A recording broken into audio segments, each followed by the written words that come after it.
Baik teman-teman media semua, tadi saya bersama Wamen dipanggil oleh Bapak Presiden.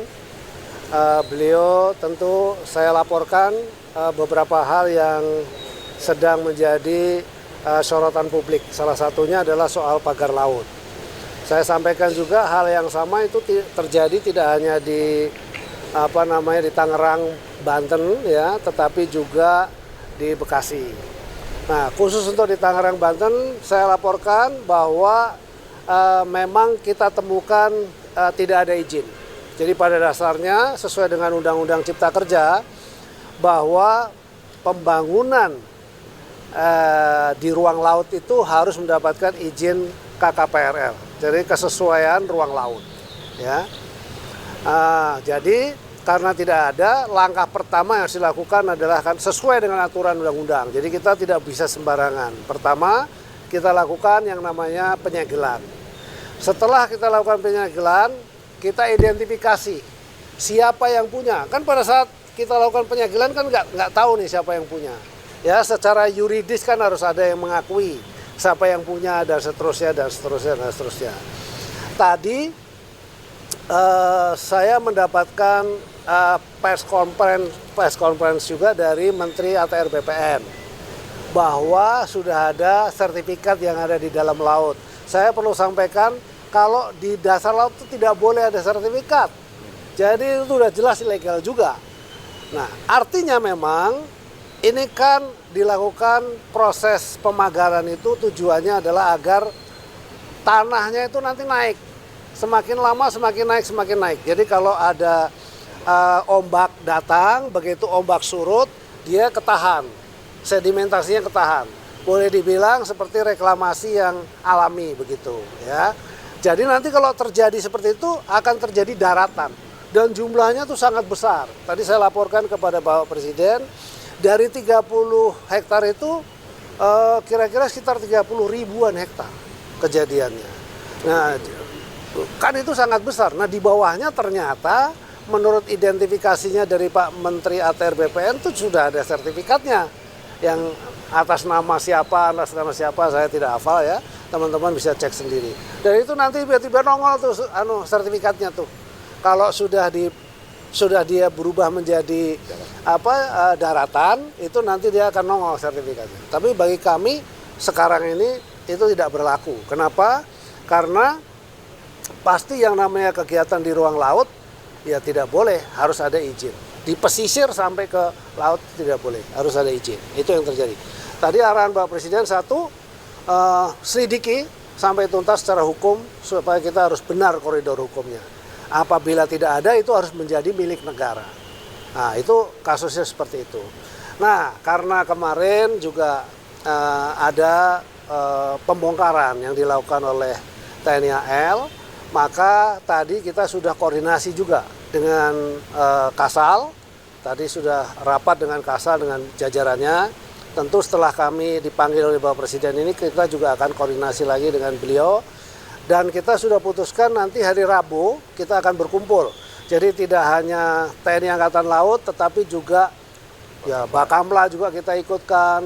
Terus Baharkam kita, karena gini nggak ada yang ngaku. Dulu pernah ada dari media mengatakan bahwa dari IDX channel itu yang namanya Persatuan Nelayan Pantura gitu-gitu. Tapi kita panggil nggak ada yang datang tuh. Jadi tadi saya dapat laporan, tadi siang dapat laporan katanya besok mau datang. Oh, alhamdulillah kalau mereka datang kita akan usut, jadi lebih mudah. Tapi intinya tadi saya laporkan begitu, apabila tidak itu menjadi haknya negara, karena itu udah pasti terjadi abrasi-abrasi. Tapi sisi lain, karena kita sudah janji untuk mencabut, maka nanti secara bersama-sama dengan seluruh pihak, ya supaya tidak salah juga. Kalau KKP sendiri yang cabut nanti bisa digugat dari tiba-tiba ada yang gugat kan repot. Secara hukum itu kita harus perbaiki. Jadi sesuai arahan dari Pak Presiden gitu. Pokoknya sesuai dengan koridor hukum dan kemudian saya bisa sampaikan di sini Rabu kita akan bersama-sama dengan seluruh pihak dan pada saat itu kita akan bongkar. Demikian.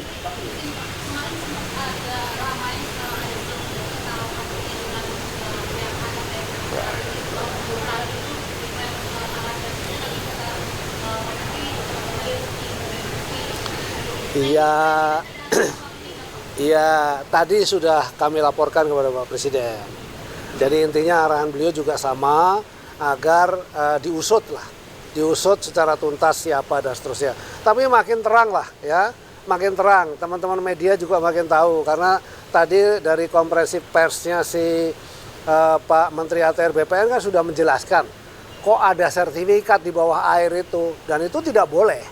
Nah kalau dari situ kita sudah bisa identifikasi, artinya apakah dari mereka-mereka. Tapi kan kita tidak boleh menuduh juga ya.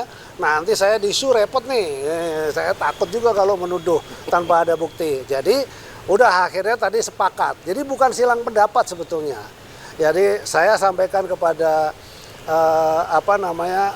Kasal tadi, saya harus ada bukti dulu Pak. Sabar ya, kita nanti batas waktu sampai dengan Rabu. Oke, setuju.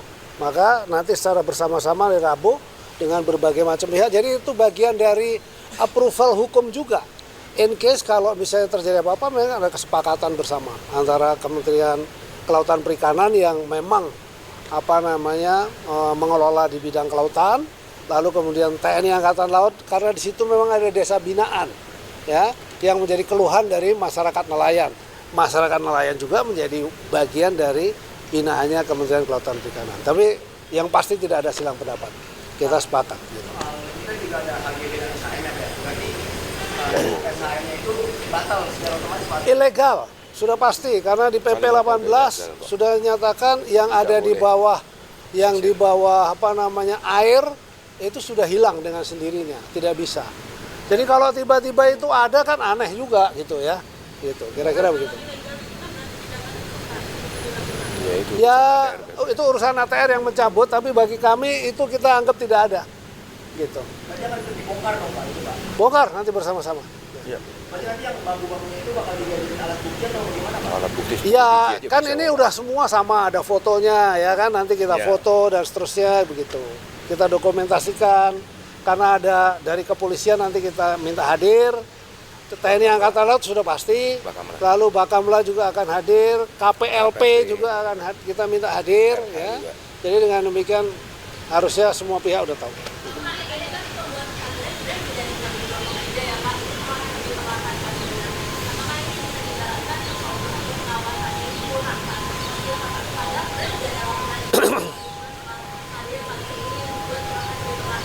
Masifnya kan di 2024 ya.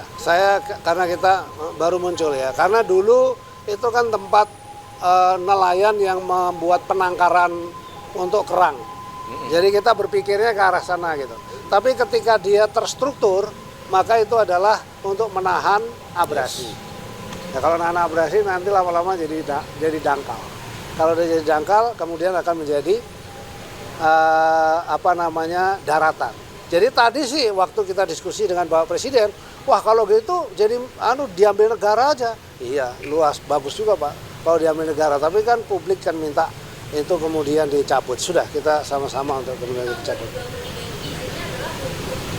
Nggak ada izin. Nggak ada izin. Belum ada. Tapi kan HGB tadi Pak? HGB bukan di kita. Kan kita nggak tahu, saya nggak tahu kalau itu ada HGB.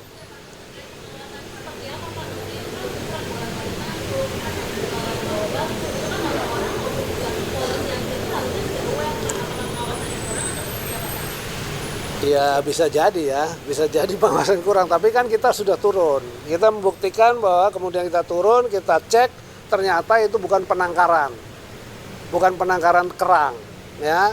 Lalu kemudian bahwa itu adalah pagar terstruktur, ya sudah kita langsung melakukan.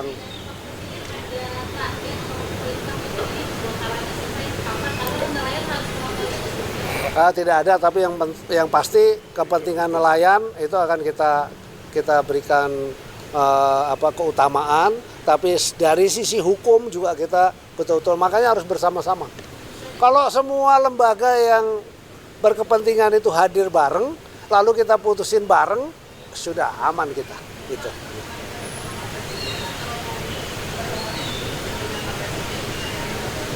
Oh enggak, kita dong yang teknis di lokasi sana dengan TNI Angkatan Laut, dengan Kabar Hakam Polri, lalu dengan Bakamla gitu ya. Kita hadir semua di sana.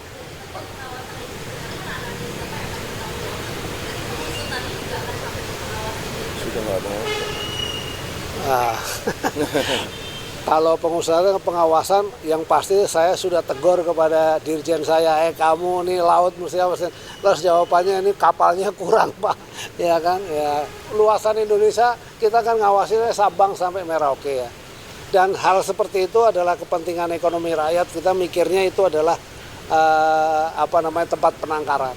Tapi setelah kemudian rame, kemudian kita turun tim, oh ternyata terstruktur. Nah karena dia terstruktur ya itu jadi memang harus dihentikan. Gitu ya. Cukup ya. Terima kasih ya. Cukup ya. Jelajahi cara baru mendapatkan informasi. Download Metro TV Extend sekarang.